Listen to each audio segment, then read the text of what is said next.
We chose education not necessarily to look at it from, okay, what is the fastest growth or the best way to going about, getting students or making it a business. But it was about fundamentally, how can we do something fantastic with respect to education? How can we make it student centric? How can we make it exciting for students to come to school every day? So even like the most traditional parents today want their kids to be confident, to be communicators, to collaborate, to be able to talk about what they are doing. They will still want marks, because that's still sort of like the way to judge your kid and see where the pathway to the education is, although that is also changing very rapidly. I think something that a teacher can do to really foster her creativity and bring in some exciting ideas in the classroom is to invest in learning herself. One of the things that we do very well is a lot of parent engagement, because finally we recognize that it's the school, the child, and the parent, and everyone has to work together to make this experience wholesome for the child. So, parents need to be involved. That's an expectation that we set very clearly when they are taking admission here, that be prepared to come to school for 10, 12 times in a year. Welcome to InspireEd, the podcast where we explore the journey of changemakers who are shaping the future of education. If you're a school owner, teacher, or parent, today's conversation will leave you with actionable insights to transform your educational environment and better prepare your students for life. Today, I'm excited to have a conversation with two leaders who have built one of India's most forward thinking schools. Ankita and Vardhan Kabra, as co-founders of Fountainhead School in Surat, they've taken an innovation approach to education, blending academic excellence with holistic development, creating a nurturing space for students to grow intellectually, emotionally, and socially. What makes today's conversation special is that it's not just about their success. It's about the lessons learned, challenges faced, and how the insights have inspired school owners, teachers, and parents to rethink what education can be. So let's dive right in. Ankita, Vardhan, thank you so much for having me over. It's great to have you on the show. Thanks, Ankur. We are excited to be here. Inspired is doing a fantastic job with school leaders and spreading the good word about education. Thank you. Thank you, Ankur, for having us as part of this. Absolutely. And, my best part is to go around campus and as I came to Surat and as I walked around this campus, I was just wondering, like this oasis of a place, in a tier 2, tier 3 city like Surat. I had a lot of questions, so I thought I'll just start with that today. First of all, given both your backgrounds, right, with alumnus of IIM Ahmedabad, you could be rock stars in a corporate life or a private a business world. What made you choose education as your calling? I would love to hear that from you guys. I was really excited about doing something on my own, even while I was doing engineering. So I tried to figure out what I can do within engineering, and I realized that, okay, I don't want to do something in engineering. And I also lacked the business sense, so therefore I ended up going to IIM Ahmedabad. I think at that point of time, education was something I was interested in, but not as something I would want to get into right after campus. That was something where I get into it 10, 15 years down the line. Okay. But we were part of a group and a course on entrepreneurship, both Ankita and I, and then we started evaluating businesses or interesting things, and education did come out as one of the top priorities. And we had a mentor called Sunil Handa. He's a visiting faculty who ran the entrepreneurship course, but also runs Eklavya School in Ahmedabad. So he was a deep inspiration for us to look at education very closely and immediately. So that's essentially how we then ended up making a decision that, okay, we in fact did a project together which Ankita can talk about. So when we were in our second year of IIM Ahmedabad, we did an independent project on what should an innovative school look like. And at that time, when we were students, we visited around 8 to 10 schools, which were innovative at that time in the 2000s, in the early 2000s. Sure. And we understood what were those practices that made them successful and innovative. And that's where the genesis of Fountainhead began to form in our minds. What were those major gaps that you saw back then This has got to be like 20 years ago now, or Yeah, I'm more than that. Yeah. We started this in 2003. The research part we started in 2003. Okay, yeah, that's what I figured. So yeah, just a little more than 20 years. So I think the first point was that education was very disconnected from the real world. What was happening inside the classroom had nothing to do with what was happening in the real world in terms of skills, in terms of knowledge, in terms of just the mindsets. So there's complete disconnection. The second, and to me the biggest point, was it was not student centered. It was not education as it was, and I'm talking about what was not happening. Then of course what was happening was it was very, very pedantic. I mean, rote memorization based. Students are not enjoying it. They're just going through the motions. There is a lot of stress. It's all about examinations. None of that made sense, because if you look at young children, they're excited about learning. They're curious by nature. They're inquirers. They want to know about the world. But the moment they get into a formal education system, that whole joy of learning gets killed. I mean, in a very rude manner. If you can't talk to your peers in school, if you can't engage in conversations about what you're learning, then you're not really going to be learning. Yeah. So those are like really things which we had experienced ourselves in our own schools. Yeah, of course. Most of us would have experienced something similar, but I studied in 11 schools, so I experienced that multiple times You got a in good multiple diversity schools. of that as well. Exactly. Wonderful. But why Surat? So when we decided to get into education and start a school, we tried to understand where was a need for a high quality school, and therefore we eliminated some of the big cities in India by default, because we knew that they already have their share of good schools. And then we started looking at tier 1, tier 2 cities. So we explored Surat, Jaipur, Indore, Navi Mumbai, Chandigarh, and then finally we liked Surat. We thought that this is a fast growing city. It has a good high per capita income, and it was also closer to Bombay, which is my hometown. Yes. So then we zeroed in on Surat. So Surat has no roots for either of you, so to speak. Absolutely no roots. I mean, we just I packed my bags and moved to Surat, from campus from IIM Ahmedabad. One fine day I did that. I had one or two batchmates from IIT, Bombay, who were here working. So I just put up with them for a few months and then figured out, how to do everything else. She moved 9 months later. So that's how we just got started in Surat. And from the time you guys decided you were going to do this in Surat to the time where the project started, what was that period like? That's really where people get tested, from patience, from planning, and all of that. We'd love to share, because there's a lot of people in the audience, who may be thinking of taking the plunge and wanting to see if education is a calling for them. It'll be great to hear your insights. I think we got tested. We definitely got tested in that first year, I would say, not beyond that so much, because when we started off, we were we had a lot of things going for us. We were like, okay, we're going to just start the school. There is so much interest. There was a media article, so all of that created a little bit of hype.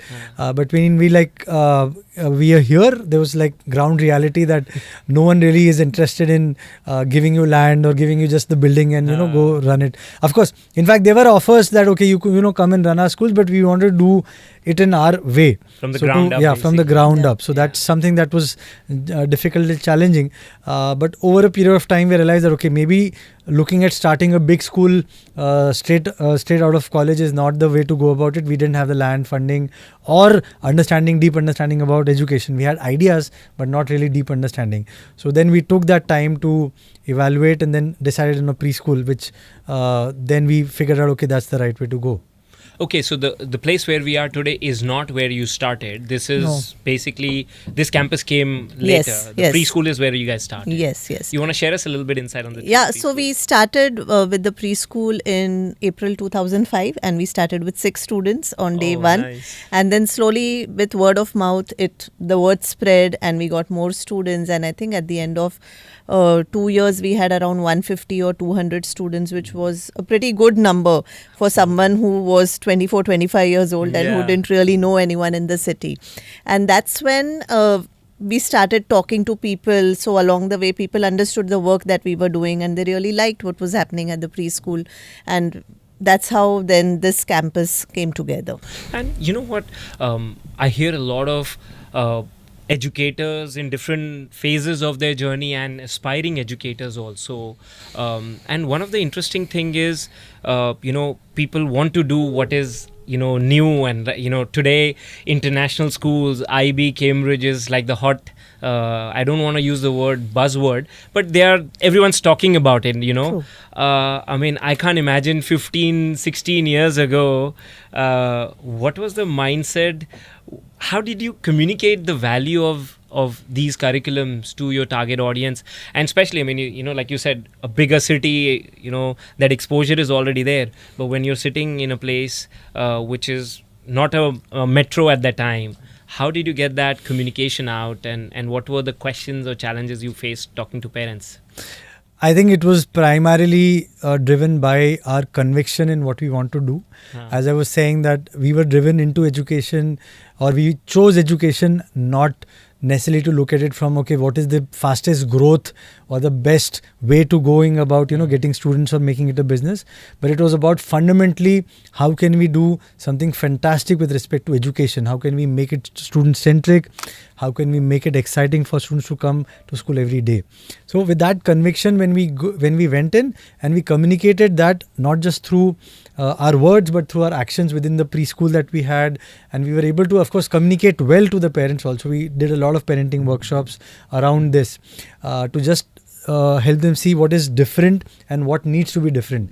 And we felt that there is sufficient understanding once you get down to it. There are enough parents who also have experienced the poor quality of education themselves. So they also want something different for their kids. And that number is only growing at a very rapid scale, which is also why the IB and the Cambridge are hot words in that sense, because they reflect the aspirations or the pedagogy that we wish that we would have had in our own education. So parents are almost sort of responding to what they missed growing Absolutely. up, and wanting to bring that for their children. Yes. But I feel like the early years is such a foundation stage, and you guys started your journey there.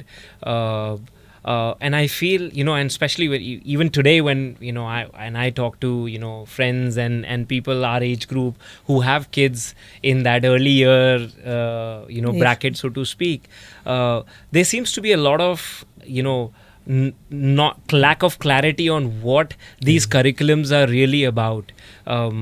Would you be able to break that down for the parents listening, that what is the really focus, what's the main focus of these pedagogies or these curriculums for the early child? I want to make a comment on this before you take over. She is the early years specialist, Okay. so I'll get her to talk about it. Sure. But I think what you're saying is very, very true. There are so many philosophies, pedagogies thrown around. And if you think about it, education has been around for so many years, centuries now, if you count, if you count that. And it is funny, if you think about it, that we still haven't found the best way of teaching young kids. I mean, or we've not agreed as a society to come up with, okay, this is the way we need to be teaching. So just think about the potential of delivering and change in early years education to, of course, everywhere else. But I'll let Ankita talk about the actual pedagogies. Yeah, so the early years, as neuroscience also says, is a very special period of development. So this is the time when the child's brain is growing at a very rapid pace, and they are learning primarily through imitation. So this is how they are making sense of the world around them. They see how adults behave and they imitate them, and they process this through play. So play needs to be fundamental in an early years curriculum. A lot of times parents just think that I want to send my child to a preschool because usko writing aani chahiye, usko ABC aana chahiye. But that is not the point. Children will pick it up. A place where there is a lot of play for children, so it should be indoor play, outdoor play, free play, block play, things that natural play with natural material is something that should be of primary focus in an early childhood center. The teachers should be people who are not exactly bubbling with enthusiasm and energy, because children also need a calming presence around them. Interesting. Right? So the teachers also need to be that calming presence for the child. They don't need to be wired up at all times, because these children come to school wired up, right? Yes. They are on their devices and they're looking at videos. So the school needs to be, or the classroom needs to be, a calming presence for them. So the whole environment setup, the design, the kind of activities that students have should be something that centers the child. And that's what we do in our early years program. Of course, literacy and numeracy is also done. That is non-negotiable. But that's not the only thing that an early childhood setup should be doing. It should be doing all these things. So, by literacy, you mean the structured part, math and reading and all of that. ABCs and 1, 2, 3s. Yeah. Got it. Yeah.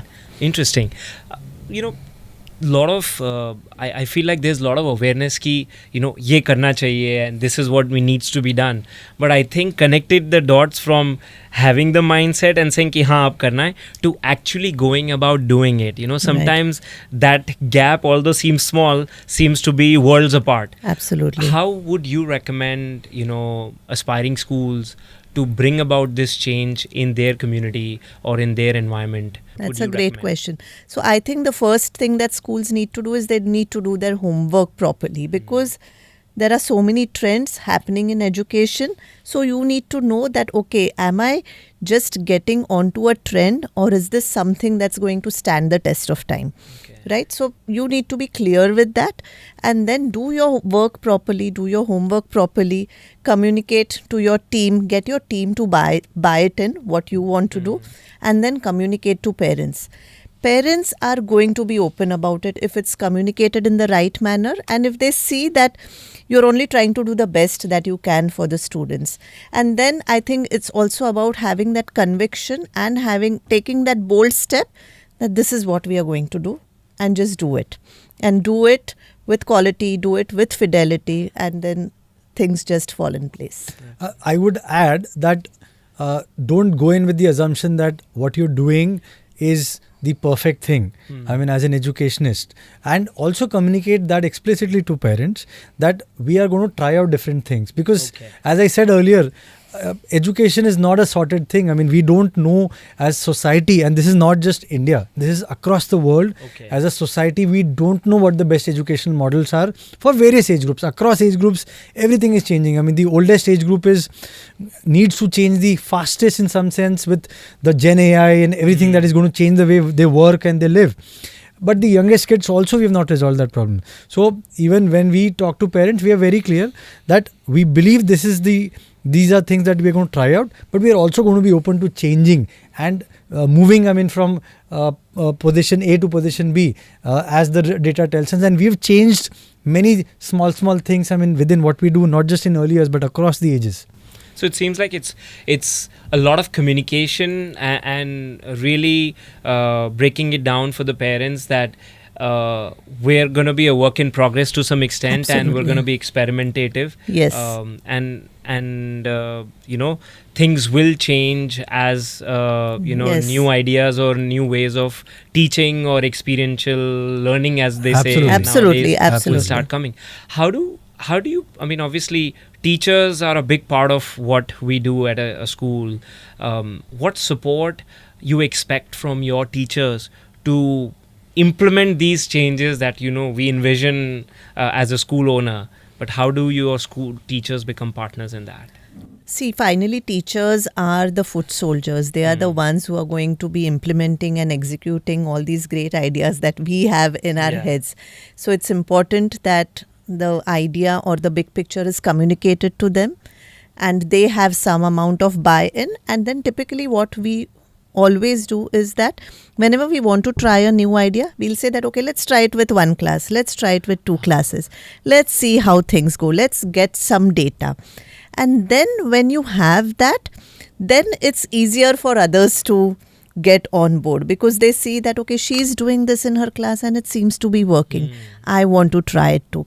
then it doesn't become something that you have forced on them, but something that grows organically and people get into it.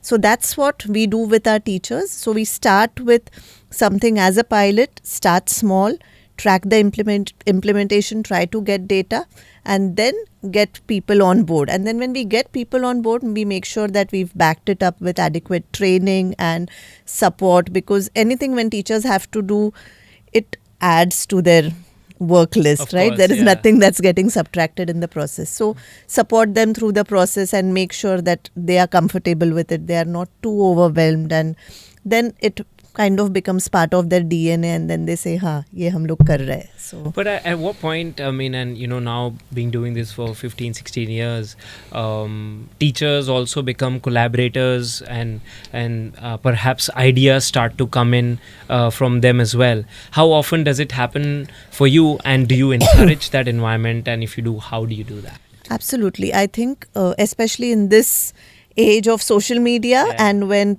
teachers have their own PLNs, they get a lot of ideas and inspiration from what is happening across the world. They may come across an article, they may come across a post, and then some of them will just try it in their class, and they will see and they'll tell us that, okay, this is what we are doing. And then we make sure that our coordinators, our leaders amplify these good practices and then bring that into focus, so that that teacher also feels like a hero for bringing in that particular change. And then if it's good, a lot of people will say, okay, I also want to do it, mujhe bhi karna hai. And then so the culture, I think it's also part of the culture in a school where people are encouraged to experiment, to innovate, to make mistakes, Awesome. to fail, where they feel that, okay, it's okay if I try it. What's the worst that will happen? I'll fail. That's it. Nothing else is going to happen. So make it non-threatening for them to take risks and innovate in the classroom. Absolutely. I think I would love to hear from you, Vardhan, in terms of how do you encourage that environment where teachers at Fountainhead try to be innovative and continuously develop their skills? I think there are two parts of it. One is that if you're, I think the Board of Education definitely plays a role in this. That's one of the reasons why IB is hot in that sense, because it allows for, because IB itself moves very quickly along with the changing world. They have a 7-year curriculum review where every aspect of the curriculum is reviewed and updated, every 7 years, from early years to the, diploma program or the grade entire 11. curriculum The entire is- curriculum, the nice. framework, everything is revised. So that itself is a huge commitment to innovation and change. And they are known for amalgamating the best practices from across the world. And I'll give you 2 examples very quickly to exemplify that. One is when Gen AI came in November 22. IB was one of the first, the first Board of Education at a school level to come out with a statement saying that we understand that Gen AI here is to stay, and we will allow students to use that as part of their submission process as long as they acknowledge it like any other research tool. If you're using internet, you need to citations basic. exactly. Oh, Yeah. lovely. And so they were one of the first ones, whereas many other boards of education were banning it, were trying to figure out what to do with it. The other example I'll give you is that while they've brought in, like she talked about, play in the early years, project-based learning is something that I think is the future of education, and they're experimenting with that in grade 11 and 12 also, which is their flagship program, which is the most university facing and therefore the most rigorous program. It is definitely the most rigorous 11th and 12th program that I know about. But they've brought in project-based learning and trying to, with 2 subjects, you only do a 2-year project instead of doing 2 academic subjects. Okay. Now that's an experiment which I think is the future of education. So just to bring in that point, that the Board of Education does play a big role. And then obviously the culture of the school plays a big role, where Ankita spoke about the fact that you encourage people to come up with ideas, you appreciate them even when they fail, not just when they succeed. So I think the 2 things together are really important. And if I was to draw some takeaways, what would be, say, 2 or 3 major things that has worked well for you that others can be inspired from to apply in their schools in terms of encouraging that teacher growth?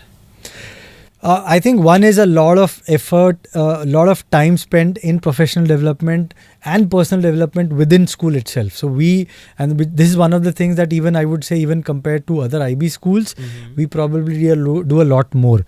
So we work, our students work for about 200 days, but our staff teachers especially work for about 250 days in a year. Oh, wow. Okay.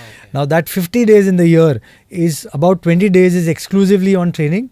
Other 30 days could be for events and parent-teacher meetings and a bunch of other things. But those 20-25 days, whether it's in the summers or during working Saturdays, a lot of that time is spent in professional development within the IB framework, but even beyond the IB framework. Okay.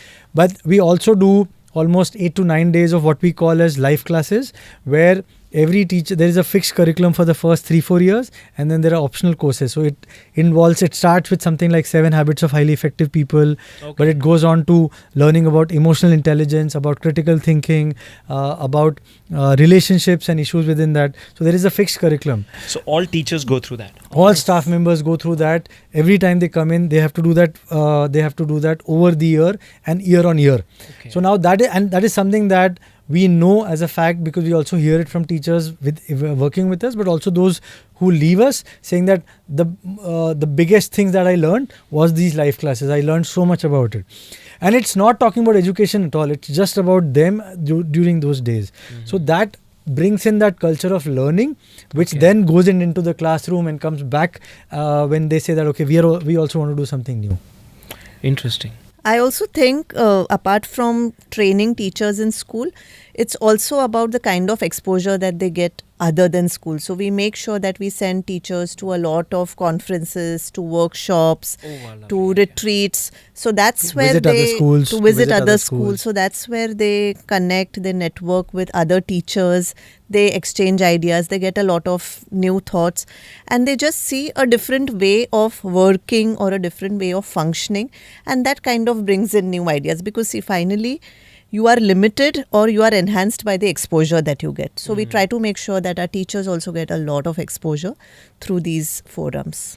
Yeah, and being in Surat, we have to work extra hard. I mean, we are as such isolated from like the top educational places, across India. So we make more effort, and in some sense, we are able to make much more of an effort because that's our DNA. I mean, other schools, we often go to other schools and share so much that they said, "Oh, we've not come across schools that share so much. Ideas and." No, that's amazing. And I think what really stood out for me, from what I just heard, was that there is a structured curriculum that the teaching staff or staff in general has to progress through. It's not like, okay, it's an orientation where you go through 2 months of training, but it's also that, okay, this is your year 1 looks like, but every subsequent year it's like almost like continuous learning that's happening, and that's sort of almost like your own curriculum that you have come across for your teachers. That's pretty amazing, and I guess that's what allows you to be able to nurture talent and not have to get ready-made talent and be dependent on ready-made talent, which is obviously the hardest thing to do these days. Absolutely. We were walking earlier, I think it was the second floor where you had showcased like project-based learning was happening, and it was very interesting how the students were collaborating and the teacher was sort of rolled up with their sleeve and just dove into the whole I think concept discussion and all. How as a school you encourage and empower your teachers to take certain risks in their teaching methodologies? How do you do that? I think so. Just going back to the fact that we empower our teachers and leaders to take those independent autonomous decisions many times, but it is also under a framework which we believe can work. So the project-based learning setup that you saw is called the Maverick Learning Center. Okay. And we started that. This is the 6th year now. We have about 75 kids from grades 5 to 12 in the same space. They're not always learning together, but there are some common activities, there are some common learnings, or especially projects that they might be doing together. I was mentioning the Surat Heritage project that some of the kids are working on. So, and that is a student and faculty-led project. So faculty, the teachers thought about this, that okay, we need to do something about there are a bunch of heritage sites in Surat which are not well known, which are not listed with the ASI or intact. So they proposed this project to us, and then we said, okay, this makes a lot of sense. It has a real life impact, and you can learn so much about it, so much about Surat, about how to make things happen, about event management, so many things you can learn about it. And then they pitched it to the students. So there are almost 35 students who are now working on that project. Oh, wow. So the framework there is that we need to learn real life skills. That's the project-based learning setup. They are learning maths and language separately, but they will try and bring in as many of those skills into their projects and learn through those projects. So if we can build the right frameworks, then teachers, I don't want to say that they have to be 20 years experienced teachers at all. Even new teachers, if you give them the right training and the right framework and the encouragement, they can really prosper and excel. Because people fundamentally want to do good things. And then if you can give them that appreciation and backing when required, I think they can prosper. They can do well. And I think what I sensed has been done really well here is that giving that environment for them to, okay, you have an idea, there is some sense of freedom and that environment for you to grow in that. And, for a lot of the teachers that may be listening, and a lot of them want to do good, innovative work, so to speak, and want to sort of thrive in their existing systems. How can they foster creativity even though they may be part of somewhat of a conventional or conservative environment at the moment? I think something that a teacher can do to really foster her creativity and bring in some exciting ideas in the classroom is to invest in learning herself. And there are a lot of platforms. For example, there is Firki, where you get a lot of online training for free. You have YouTube is a practical resource for teachers to learn about great practices that are happening all over the world. So if they come, and they can also do some short courses, etc. So when teachers invest in upskilling themselves and they make that effort on their own, even if their school environment doesn't enable it, it's going to show in their classroom in one way or the other. And that's how I think a teacher can then just grow in leaps and bounds. So there's a that's one side of it, that what I'm hearing is take initiative, even if it's not available through school, take initiative for your development, and I think that makes absolute sense. Obviously in an international curriculum environment, being able to apply your learning seems to be expected almost. Absolutely. Right? Yeah. How would teachers in more traditional curriculum environments can apply some of those learning that they may be super excited about through the resources that they may have developed on their own, either online resources or other resources? How can they test those learnings in a traditional curriculum? There needs to be support. I think in that situation, there needs to be support from the school. I think it is difficult for teachers to be doing something altogether different from what the school is doing. So that I think has to happen. Whether it's the management, the leadership, whoever it is doing that has to do that. And there are schools. I think when we talk about more traditional schools, let's just talk about, there are a lot of progressive CBSE schools also. There are those, of course, which are essentially doing textbook question and answer, rote memorization and give the exam. But there are a lot of CBSE schools which are doing experiential learning, they're doing project-based learning, they're doing research tasks, they're doing expeditions and going outside and learning. Now, that's the framework that is necessary for teachers to be able to apply what they learn into the classroom. But okay, within a limited sense, let's say you are not able to do a bunch of experiential learning, but at least can you be a better classroom management? Can you do that better? Can you talk? Can you build a more collaborative and more respectful space within the classroom? Now, those are things that even any teacher can do within the classroom without even the school having to make a lot of changes in the way they do things. They will still probably be required to meet the expectations of the school and the parents of getting results in the exams or the tests. But at least other things that they can do better, if they can they connect emotionally with students a lot more. There is so much more, and I think it's real that there is a lot more stress and mental health issues post pandemic, especially in the teenagers, pre-teens. So can they do that a lot more within their classroom? So a little more time and effort from their end can go a long way. Awesome. So basically, within the bounds of the classroom is where they can make a huge impact and apply themselves, and maybe perhaps talk to the management. But at least what they are getting to do within the classroom is under their control, and they can really make an Absolutely. impact doing that. Very cool. I want to switch gears a little bit and talk about, what they say in the school sort of ecosystem, that your consumers are the student, but the customers are really the parents, right? Yes. So, I'm sure, given that you started in IB school, the first IB school here for the longest time, and still there's not many around in this area. Just one more. Just one more. There you go. So, parental engagement is a big part of the success of any student life. What does Fountainhead do to engage with the parent community to make them part of the learning process and get the desired student outcome? All right. So I think one of the things that we do very well is a lot of parent engagement, because finally we recognize that it's the school, the child, and the parent, and everyone has to work together to make this experience wholesome for the child. So parents need to be involved. That's an expectation that we set very clearly when they are taking admission here, that be prepared to come to school for 10, 12 times in a year. So apart from your sports days and your annual days, etc., we also involve parents as resource people. So if, for example, we're doing a unit on migration and I'm someone who has migrated, then I am a resource for the class. So I'll come and I'll speak to the students about my migration journey and the challenges that I faced.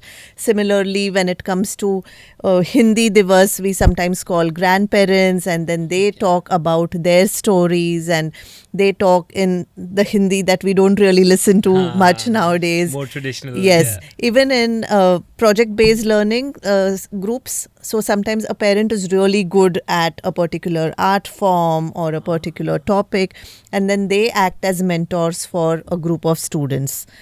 Apart from that, parents also come when students, when we have a culmination of a unit or a culmination of a project, we invite parents not just to see what students are doing, but also to assess them.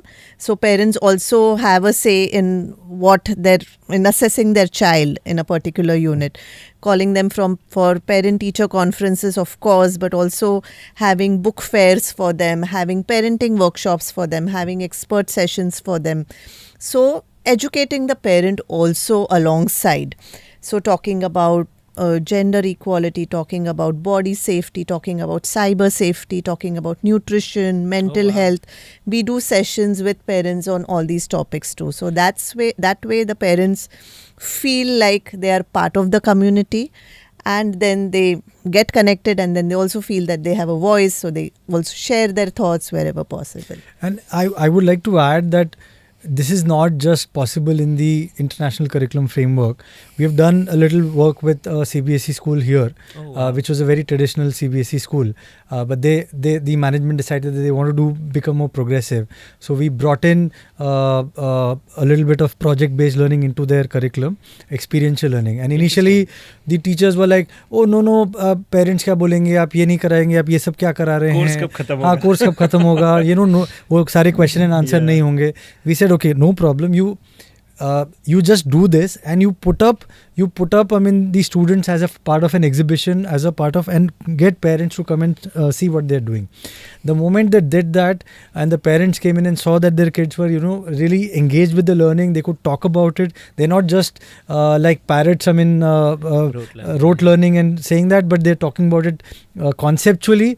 They said, okay, nahi, ye acha hai. So even like the most traditional parents today want their kids to be confident, to be communicators, to collaborate, to be able to talk about what they are doing. They will still want marks, because that's still sort of like the way to judge your kid and see where the pathway to the education is, although that is also changing very rapidly.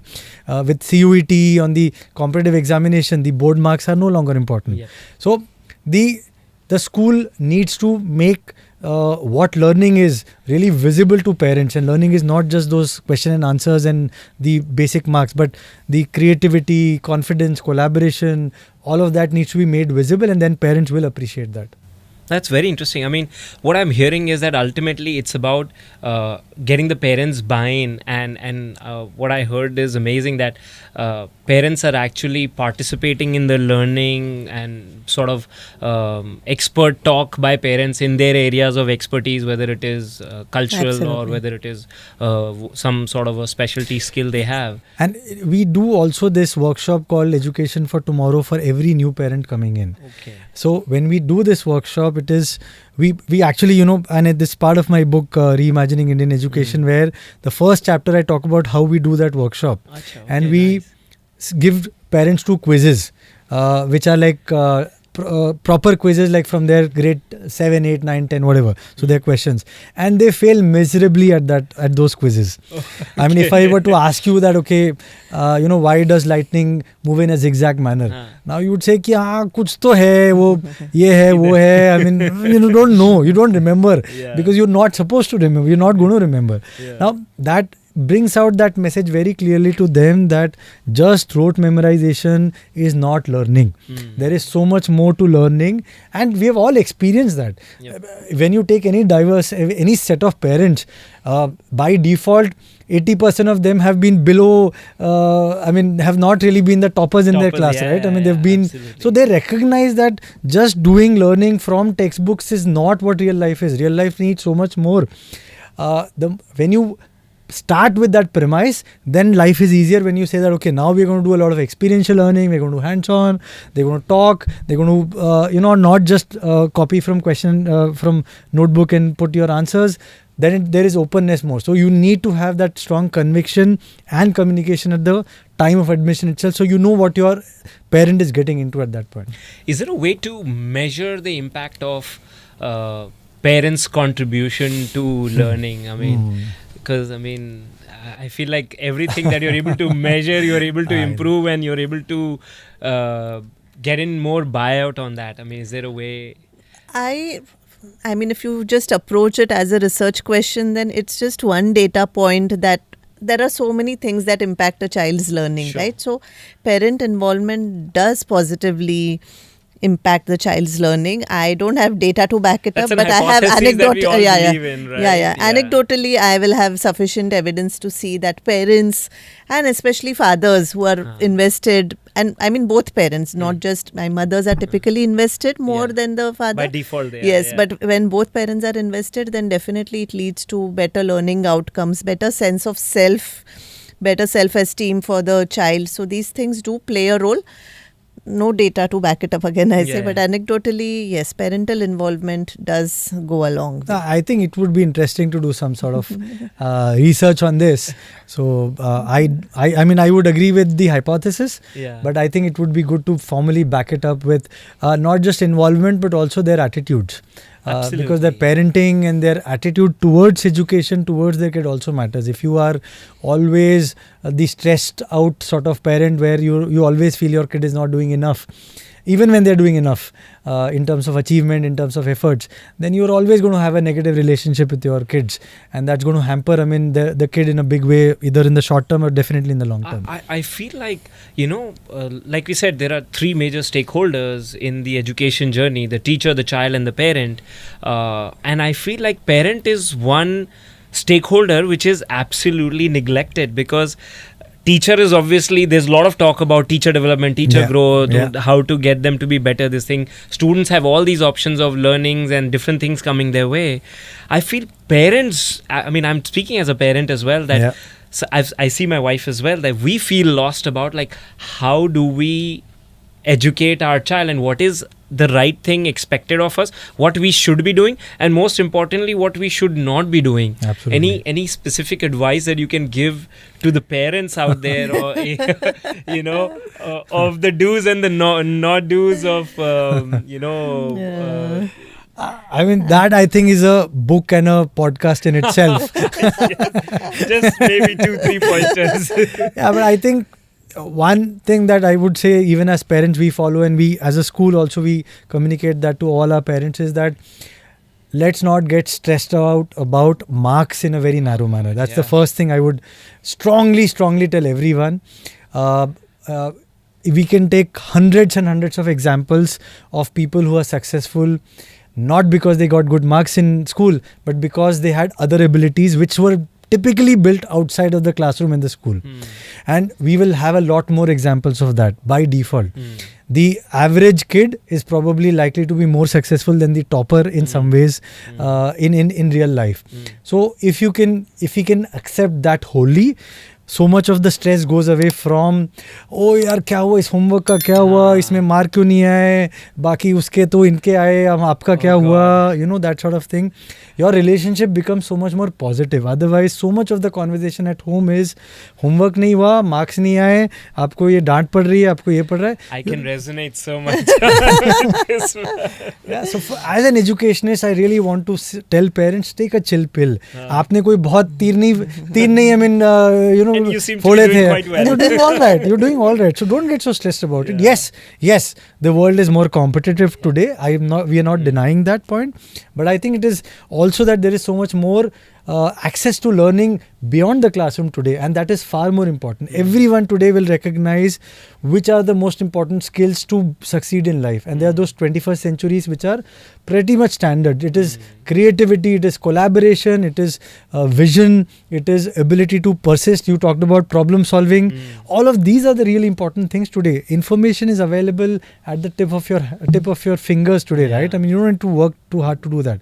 You need to know how to analyze information and put it together and take action on it. Now, those are things which, if it's a good school, we'll try and build it inside the school. If as a parent you're not getting access to that school for whatever reasons, then see if you can do that sort of exposure beyond school.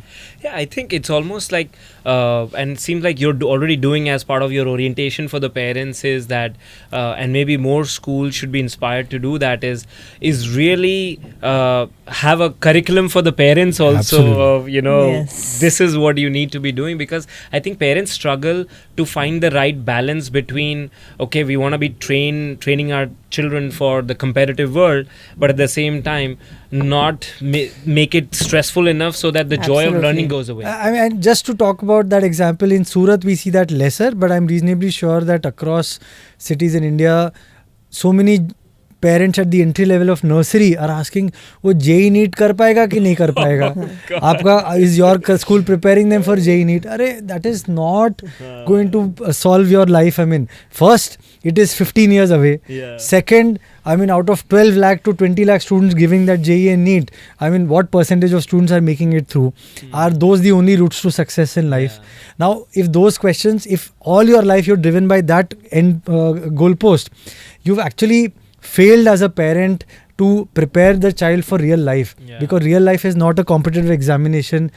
There is a limitation to to do good colleges in India. That is a reality, because the access to that, a lot of it is through competitive examination, but it's not the only route to success. So if we can recognize that as parents, we would be able to do such a better job with our educating a child and parenting a child in a much more holistic manner. I also want to add to what Vardhan said, apart from recognizing that, and parents do have that recognition at a intellectual level that no, it is not a rat race, but they also get their insecurities and the FOMO, and then they just get caught up in it. So just to take that pause and look at things, because finally at the end of the day, every parent wants their child to be happy.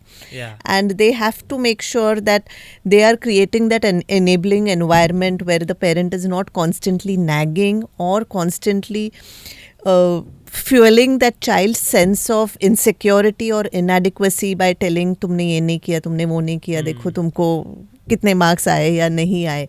So one thing that, like when you asked for takeaways, one thing that I would definitely want to tell parents is that also invest in the emotional well-being of your child. So don't just think about marks and exams, because mental health is a real thing, and even in young kids, not just teenagers, but even in tweens and kids younger than that. So parents need to take care that they are watching the child and they're keeping an eye on how the child is feeling, how the child is doing, and being available for the child, and not just physically available, also emotionally available. So that's something that I think parents should remember and take back. I would like to add to this for all the parents listening would be that really keep the success of your children private. I think if we all start doing that, that whole FOMO culture that is, on social media, the moment a child wins something, you want to flaunt to the world. I don't know what good that is bringing to the child. You're training them to like, okay, that is the goal. Like you want to make feel good by validation of others, right? I think that's quite the opposite that we want to be teaching our children. Absolutely. And the way to do that would be keep your students, your children's success private, because if you start doing it, then obviously, if your child is excelling in sports or education or whatnot, there will be other areas where some other child will be excelling, and this whole FOMO culture that creates with social media and flaunting, Absolutely. grades, trophies, and all of that, it's too Absolutely. soon. I feel as children, we need to build. We need to nurture children who feel okay about themselves, who feel adequate and happy about who they are. enough. Yeah. I'm Yes. enough. Absolutely. If we keep doing this, what you're saying, then so many of our kids are going out with that sense of inadequacy. Oh, I'm not okay. My parents don't, believe the best in me. I That's haven't not- done anything Yeah, for my absolutely. mother to Yeah, yeah. post Yeah, something. yeah. What's online. my resume is too short. My resume Exactly. doesn't have enough So, in it. Yeah, absolutely. I feel like I've seen that Absolutely. around, and I think that's something that if the parents could do, they would be doing a huge support to their children. I want to talk about your book, Vardhan. It's a fascinating topic, reimagining Indian education. It has sparked a lot of important conversations about future of education. If I was to, distill few takeaways for the school owners or teachers listening, what are the top 3 changes that they can implement today to make a real difference in their schools? I would say the top thing to my mind is that, and that's the title of one of my chapters, is that skills, not content, is king today. Right? So now, and that's the first, I think to me, that's the big takeaway for anyone in education, is that if you still believe that memorizing and doing the whole textbook and question and answers is the way to build our futures, our children's future, then that's not the real way. We know that it's a skill and attitude. When I say skills, I also mean the right attitudes, is what is going to really determine the child's ability to survive and succeed in the real world. Yeah. So if we can get away with that, and please, anyone who's saying that no, वो curriculum ऐसा है, expectations parents के ऐसे हैं, no, it's for you as a school, as a school owner, as a leader, to be able to change that mindset. That no, and any board of education, there is no restriction till say grade 8 or 9. You can teach the way you want to do it. The pedagogy is in your hands. So no one is stopping you from doing experiential learning, making connections to real life, reducing the curriculum or rationalizing the curriculum. Even NCRT has rationalized the curriculum in a big way, recognizing that there is so much repetition, so much unnecessary stuff. You do air in multiple times in the same, grade after grade, and there's no real value addition to do that. So to me, that's the first takeaway, that skills is what we need to focus on in the classroom, outside of the classroom, rather than just putting in more and more content and expecting that, okay, this is going to really build a knowledgeable kid. The second is, how do you do that? So now that you've agreed to that philosophy, how to go into that direction is, to me, the answer to that is project-based learning. That if you take up projects of real importance and work on that, and I'll give you an example. Our grade 4 or 5 right now is doing a unit on digital media and literacy. And the end goal is that they have to utilize these tools and use it to teach someone else. Whether it is their own peers, their younger kids, or we have partnered with schools around. Sort of. Yeah, Yes. exactly. So when you learn something to teach it, that's your best way to learn, right? We know that particular philosophy. Similarly, if you take, she spoke about migration earlier. The kids are doing a project on how do help migrants assimilate the best into society. So that's the broader title. Within that, they can take so many examples, so many things. So that's the second takeaway, I would say, like get into project-based learning. Even if you can't do it in every subject or every unit, do maybe 2 or 3 such projects through the year. That also will be huge when you get together as a class, as a grade, and do that together. Wonderful. So, Ankita, you've seen this firsthand being implemented and sort of help nurture that as well. What would your advice be for school to implement these changes in a way that it doesn't overwhelm their staff or parents, especially, in a small and more traditional settings? Yeah. I think one thing that schools can do is start small. Just do one thing, say that okay, हर एक बच्चा एक project करेगा साल में, all right? या in 1 month or in 1 week, we have one class which is a project class or which is a skill class, and where we are just doing, which is not in your curriculum. Yeah, so maybe you're just doing public speaking, you're learning debating, you're talking about socio-emotional well-being. So just bring that one slot, that one period or that one project in a year where you bring it in your system and then let it take off from there. So I think that's what I would say. Start small. Vardhan, having reimagined Indian education, what advice would you give to a 25-year-old Vardhan or Ankita who might be looking to start their journey as educators? That's an interesting question, and I think I want to probably talk about 2 important things. I think the first is that education is not a glamorous sector in the same way like a corporate job would be or like a business world would be. But I think the potential to make a difference and real difference to kids and their parents and therefore the society is significantly more than selling a product or selling anything else that you might be doing. So I think that recognition, if you're a budding educationist, is really important. That if you're getting into education, get there to make a big difference. And there is huge space for India as where we're a middle income society now. We want to get to a developed nation in the next 20-25 years. And without education, it's not going to happen. And there is so much more recognition from parents that they want to be in education. So they want good education for their kids, and that's only going to happen when educationists do that. And while EdTech and all of that is going to be is alluring in some sense, and that's a personal choice, but I feel the real impact needs to come through K-12 education in schools around that, not just doing complementary, supplementary sort of programs. So that's where the real work lies. And the second, I think, is education is a long haul. So you don't expect, results or something very quickly in some sense. It needs to, you need to give it your time.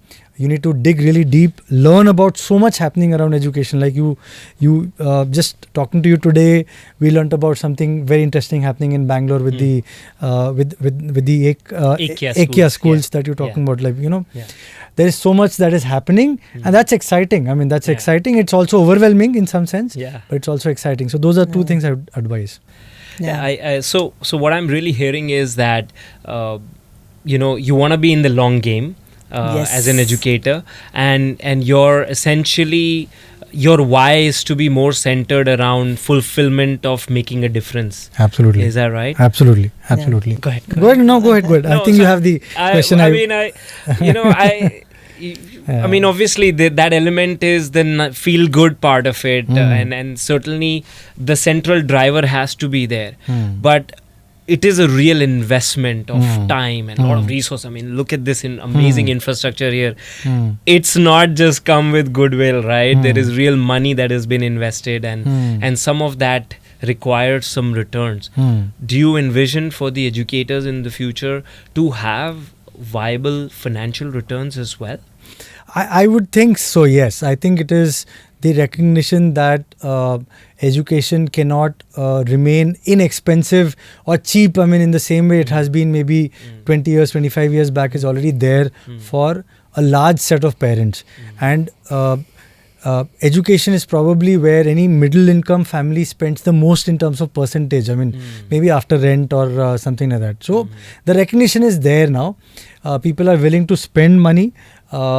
If you provide the value for that money, whatever that level of income is, whether it is a 50k school, a 1 lakh or a 10 lakh school, at all levels there is huge value addition that's possible. So, and that with the value addition the returns will come, but it is not a short term thing. That's the only thing that, like, if you do an internet product and you can like go to market very quickly and get returns very quickly, scale very quickly, now that is not so easy in a K-12 setup. I mean, so you just need to be a little patient with that, but once you do it well and you have a brand and reputation, then I think it is so much more easier to sustain that on a long-term basis. Yeah, and I think it's also that that longer mindset is certainly essential. Even building any brand, I mean, Absolutely. Building a brand is executing consistently over time, delivering on your promises. That builds credibility, and then if you're willing to invest that time and commitment, I guess the returns are there in this space. Yeah, and I just want to draw like the opposite example of the edtech, I mean, sort of boom that came in. Yeah. And we know, I mean, like the company that we don't need to name, Yes, of but we course. all know about it. I mean, if you, as you were just saying, if you do things on the basis of false promises or just do it for the sake of selling without really value adding and seeing what your customer really needs and can afford, then you're not doing a good job. I mean, and that's where, I mean, while I'm not saying that there isn't a space and need for an edtech, and there is a lot of work that needs to be done there, but just going into that because you want to make quick bucks is not the way to go in education. Absolutely. And see, finally, as compared to a service or ed tech, maybe children are, it's not a product.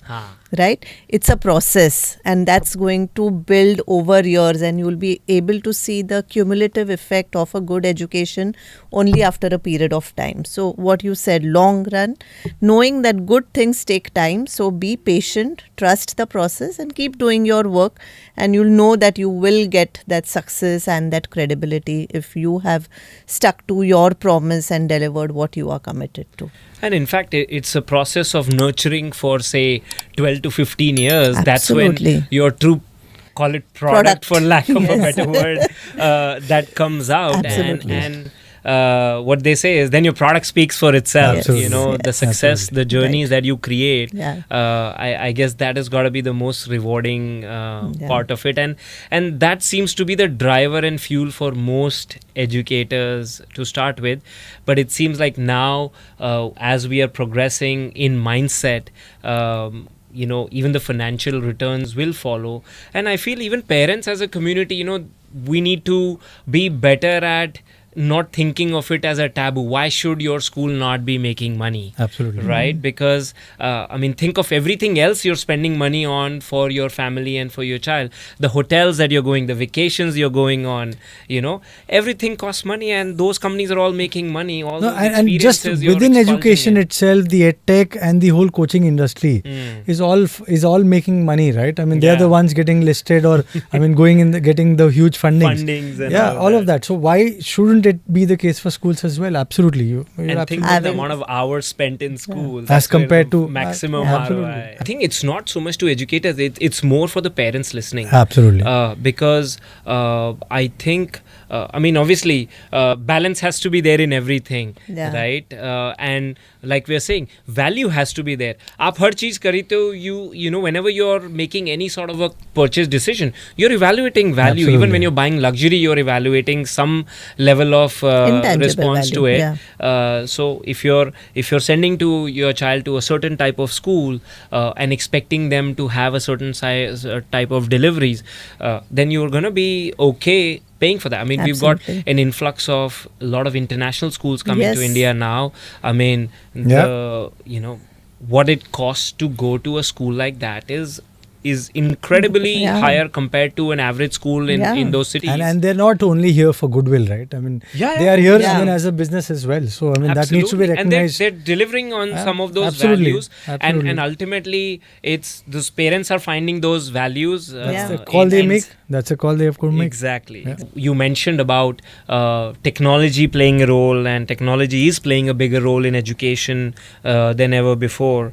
So how do you see you know, AI and other technology shaping the future of education, how are you already incorporating these tools in your school?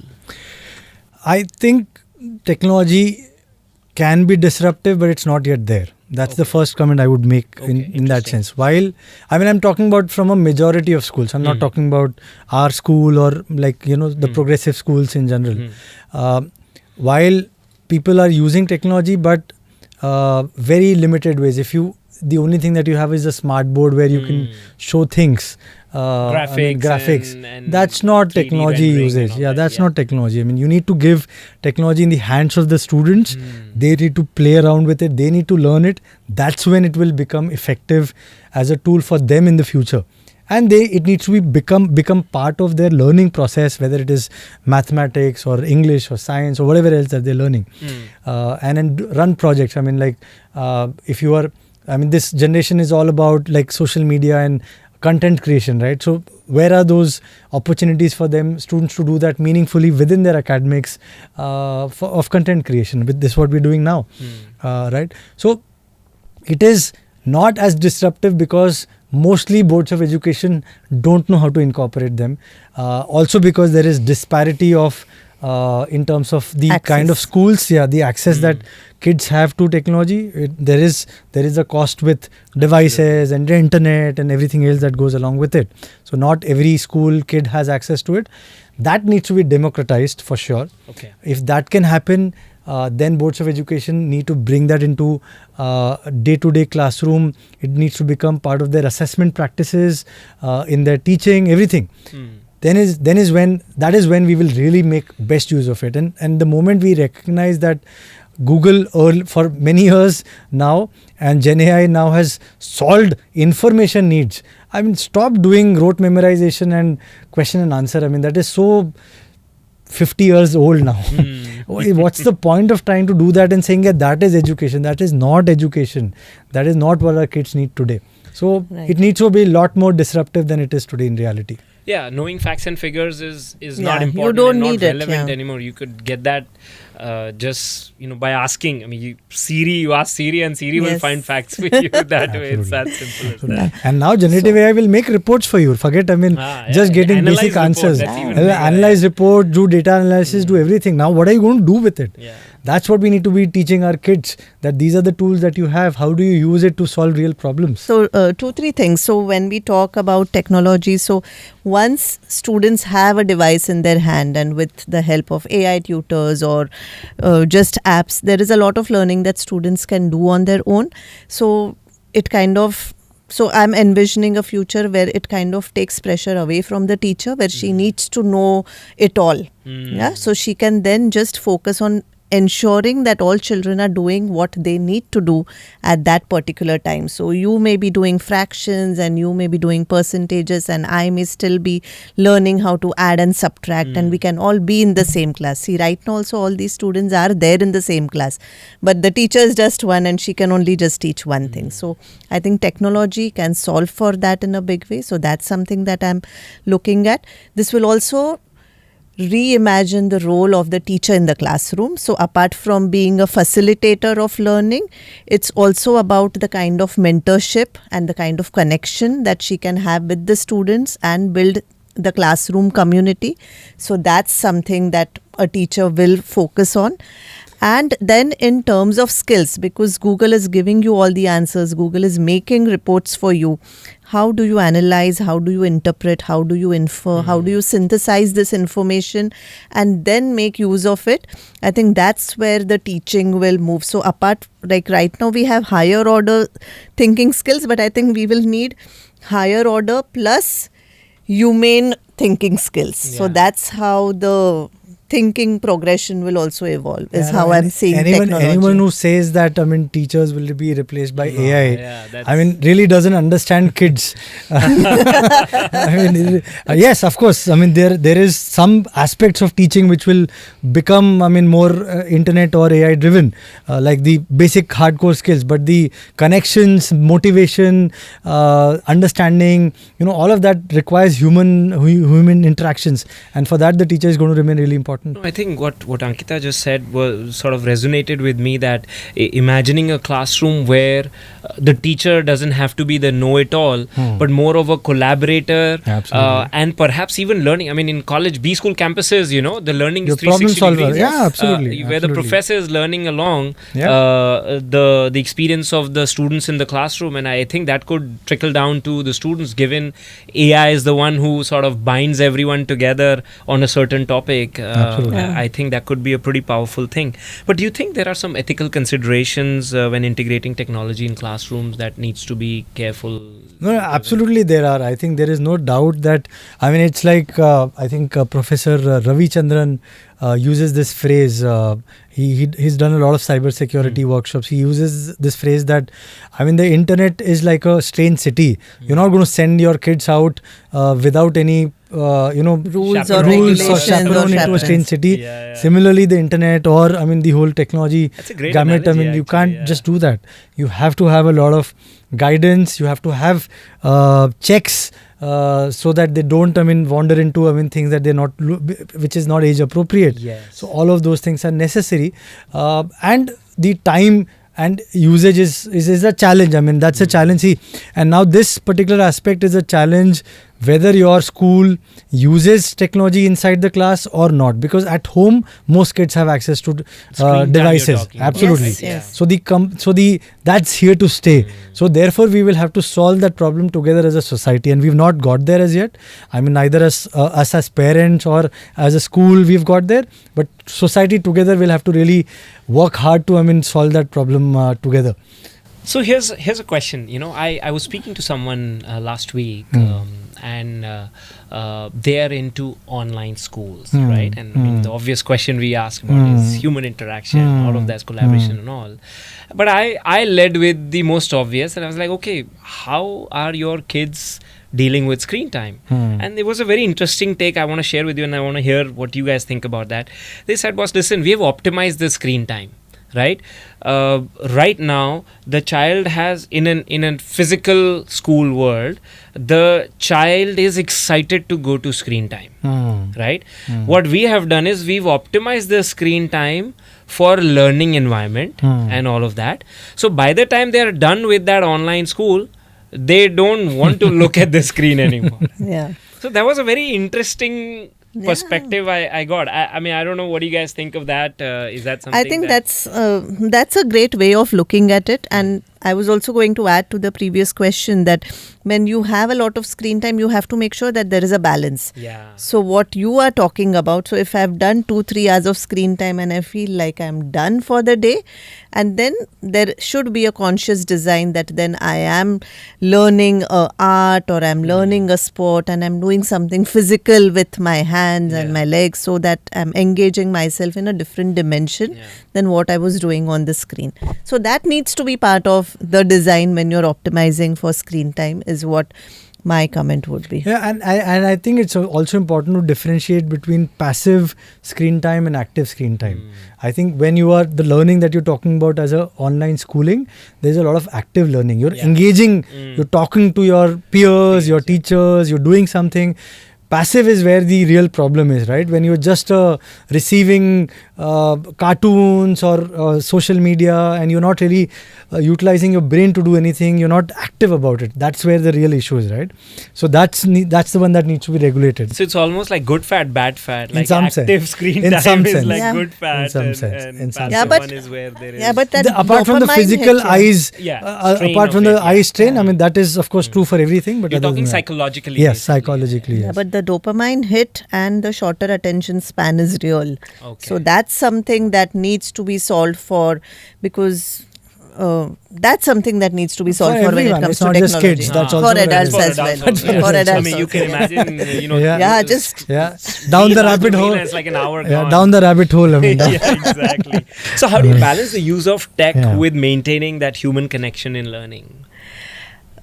well, like I said, that we in our school we have a lot of focus on the sports, on the arts, on building a classroom community, on having that free time. So in the primary school, after every class, we have a 5 to 10 minute transition time where students just leave what they are doing and they'll come out, they'll talk to each other, they'll have a chat. So that's something that's part of the school design of their school day, where they have playtime, where they have sports, where they have arts, where they have what they call as transition time, and where they get to connect to each other. School should also probably plan for trips outside, for nature walks, for outdoor classrooms, wherever that's feasible, so that you're again moving out from the confines of your environment and away from your devices, having screen-free days. So in our school, for example, today, Tuesdays, in primary school where students have their own devices, today they won't take them home. They leave it in the school so that they have a day without devices at home. So they leave their own devices in the school. Yes, that's interesting. Yeah, Nice. yeah. So I think these are the ways that you'll have to experiment and come with ways where you have that balance, or you have that semblance of balance between screen time and off-screen time. Yeah, and the gist of it is, it's all here to stay. We just have to learn to find the right balance and manage that load for each other as parents, as individuals, and obviously for our children. Absolutely. I want to switch gears to leadership development, which is obviously critical part of a growing school community. And you guys have been doing it for 16 plus years. How has, I know you've represented India in Frisbee and ultimate Frisbee, and how does your personal passion influence your leadership and decision making at Fountainhead? I think maybe one part of it is about just being learner and doer, throughout your life. It's not something that maine sab seekh liya. That sort of attitude doesn't work if you want to be a innovative, growth mindset sort of a person and a organization. So, and I think that is reflected the fact that even today I play a sport, or I do things actively, or that I wrote a book, released it last year, is a clear signal to everyone around that we're going to learn. We're not going to be static.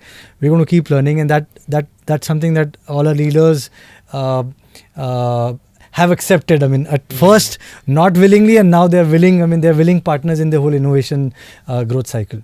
What would you recommend school owners to look out for as they assess leadership qualities while developing core team members at their school? So I think something that leaders can look for is look for someone who has that learning disposition, who has that learning mindset, because what the schools of today and tomorrow are going to need are leaders who are agile, who are able to adapt to the changing context and changing landscape of education and find solutions. If you're just stuck in the old ways of thinking, then that's not necessarily going to work. So make sure that you have people who have a learning disposition or a learning mindset. Also, I think very, very important to look for in a leader is how is their EQ or emotional intelligence. Because the world needs leaders who are self-aware, who are self-driven, who are self-motivated, who have empathy, who have good social skills. So finally, because when you are a school leader, you are dealing with people, and you have to understand how to manage people, how to connect with them.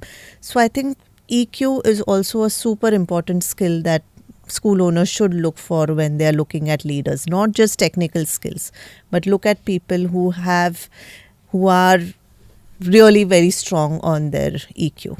And for the aspiring, teachers, what are, say, 3 areas they should be working on to hone in their skills for Part 2 leadership at schools?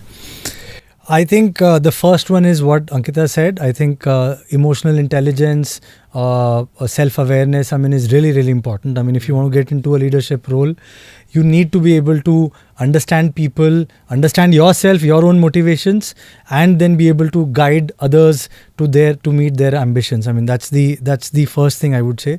Second, obviously, being up to date with respect to your whatever your expertise is, whether it's your subject area, whether it's educational practices in general. So that second, that is going to be really, really important. And third, we spoke about it earlier, is exposure. So the wider exposure that you have to other schools, other thought processes, personal learning network, being connected on LinkedIn, etc., etc. I mean, all of those things are going to add so much value to you as a leader. Ankita, I want to ask you, you're someone who's deeply involved in both the, strategic and the day-to-day operations of school. Yeah. How do you balance these different roles? And what advice do you have for school leaders, particularly women, juggling multiple responsibilities?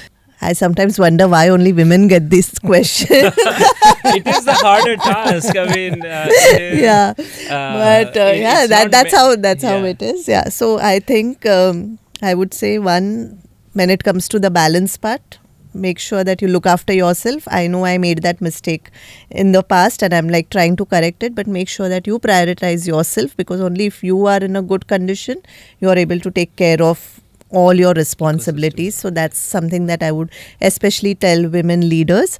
And for school leaders, I would say that try to make a process of everything, because that's something, if you're looking at scale, if you're trying to make yourself not redundant, but you don't want things to be dependent on you. We all have to aim for organizations which are process dependent and not people dependent. So though I'm involved in the day-to-day operations, my endeavor always is to make everything into a process, so that people know that, okay, aaj mujhe ye karna hai, next month this is what needs to be done, and they just know, and there is a process for it, and things will flow like that with minimal drama. So that's what I would tell them, that processize everything. Yeah. Awesome. Well, Vardhan, Ankita, thank you so much for sharing your incredible journey and insights with us today. What stands out for me is the conversation is that unwavering commitment to reimagining education and what it can be, which is transformative, inclusive, and future ready. So thank you so much for sharing with all of us today. Thank you, Ankur. It's Thank been you, a Ankur. delight talking to you. It was fantastic. I think we had an engaging conversation. We look forward to the product. Absolutely. I look forward Yeah. to getting this out. Yeah. Thank you. Thank you. For our listeners, whether you're a school owner, teacher, or parent, I hope this episode has given you practical tools and the inspiration to start rethinking what's possible in your own education environments. Remember, education is not just about teaching children to succeed in school, but also preparing them to thrive in life. Don't forget to subscribe to Inspired and follow us for more transformative conversations with education leaders. Until next time, keep learning and keep inspiring. This is your host, Ankur Gupta, signing off.